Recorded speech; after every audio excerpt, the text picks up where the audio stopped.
Hello बच्चों, let's read the question.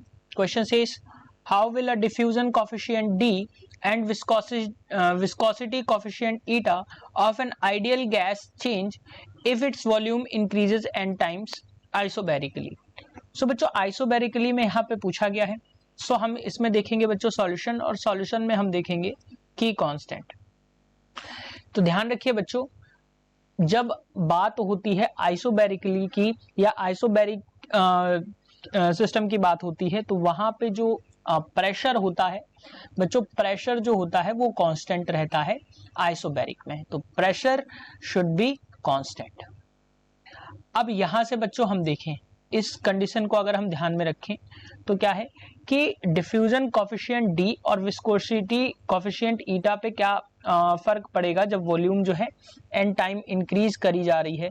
तो यहां से अगर हम देखें तो जो आपका डिफ्यूजन कोफिशिएंट होता है डी, तो डी जो होता है ध्यान रखिएगा वो आपका डायरेक्टली प्रोपोर्शनल होता है. डी जो होता है that is directly proportional to, मैं यहां पे लिख देता हूं, डायरेक्टली प्रोपोर्शनल टू टी की पावर 3/2 अपॉन प्रेशर.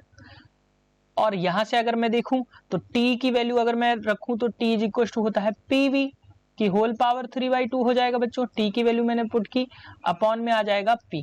सो यहां से अगर हम सॉल्व करेंगे तो डी आपको डायरेक्टली प्रोपोर्शनल मिल जाएगा पी की पावर 1/2 इंटू वी की पावर 3/2. पी से पी कैंसिल आउट हो जाएगा तो 1/2 यहाँ पे बचेगा. सो बच्चों यहां से अगर हम देखें प्रेशर जो है वो क्या है, कांस्टेंट है. बात हो रही है आइसोबैरिक की, तो प्रेशर जो है कांस्टेंट है. तो मैं यहाँ पे लिख सकता हूं डी जो होगा वो डायरेक्टली प्रोपोर्शनल होगा वी की पावर 3/2. अब मैं अगर क्वेश्चन के अकॉर्डिंग बात करूं तो दोनों चीजों के लिए मैं देख लेता हूं d1 अपॉन d2 कोफिशिएंट है, और ये हो जाएगा v1 अपॉन v2 की होल पावर रहेगा बच्चों 3/2. और जो ये चेंज जो आ रहे हैं वो कैसे आ रहे हैं, ये मान लिया वॉल्यूम पहले का 1 था, दूसरे का n टाइम हो गया, तो ये हो गया 3/2. सो बच्चों यहां से अगर मैं देखूं तो d1 इज इक्वल टू, यानी कि क्या मिल जाएगा, d1 अपॉन d2 वो मिल जाएगा 1/n टू दी पावर 3/2. यानी कि यहां से मैं d2 की बात करूं तो d2 क्या मिल जाएगा, d1 into n to the power 3/2. यानी कि यहां से अगर मैं बात करूं तो जो कॉफिशिएंट है d, मैं यहां पे लिख देता हूं d इंक्रीज्ड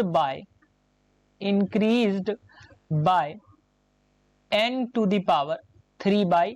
यानी कि जब वॉल्यूम n टाइम्स इंक्रीज कर दी है तो d जो होगा, डिफ्यूजन कॉफिशिएंट जो होगा वो क्या हो जाएगा बच्चों, वो हो जाएगा आपका n की पावर 3/2 इंक्रीज हो जाएगा. अब बात कर लेते हैं विस्कोसिटी कॉफिशिएंट की, तो दूसरी स्लाइड में हम देख लेते हैं. तो विस्कोसिटी कॉफिशिएंट की बात आती है तो ये होता है ईटा, और ईटा इक्वल्स टू आपको क्या मिल रहा है बच्चों, ये जो होता है, ये भी ध्यान रखिएगा, ये डायरेक्टली प्रोपोर्शनल होता है अंडर रूट जो होता है ये टी के प्रोपोर्शनल होता है, और टी जो होता है वो पीवी के बराबर है. तो मैं ये लिख सकता हूं ईटा जो है बच्चों ये डायरेक्टली प्रोपोर्शनल होता है रूट पी वी के. यहां से अगेन हम देखें पी जो है ये आपका कांस्टेंट है, तो मैं यहां पे कह सकता हूं कि ईटा जो होगा वो क्या हो जाएगा, रूट वी के प्रोपोर्शन में हो जाएगा. अब मैं अगर दोनों की बात करूं तो ईटा 1 मान लिया और ये ईटा 2 हमने यहां से मान लिया, तो ये क्या हो जाएगा, ये डायरेक्टली प्रोपोर्शनल होगा, या मैं कहूं ये आपको मिल जाएगा under root v1 by v2 के. सो अब वॉल्यूम कैसे चेंज हो रही है, v1 मान लिया है 1 है, और v2 क्या हो जाएगा 1 टाइम्स यानी n टाइम्स हो जाएगा. तो यहां से अगेन मैं पुट करूं तो ईटा1 अपॉन ईटा2 हमें क्या मिल जाएगा, ईटा1 अपॉन ईटा2 यहां से क्या मिल जाएगा 1/√n.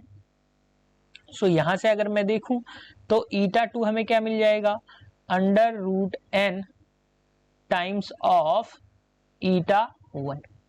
यानी कि यहां से अगर मैं देखूं तो मुझे एक चीज मिलती है कि जो आपका ये कॉफिशिएंट होगा, यानी कि जो अगर मैं बात करूं विस्कोसिटी कॉफिशिएंट होगा ईटा, ये क्या हो जाएगा, इंक्रीज्ड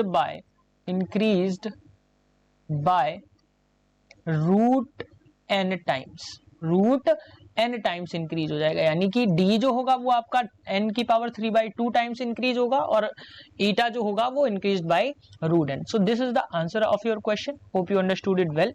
बेस्ट ऑफ लक.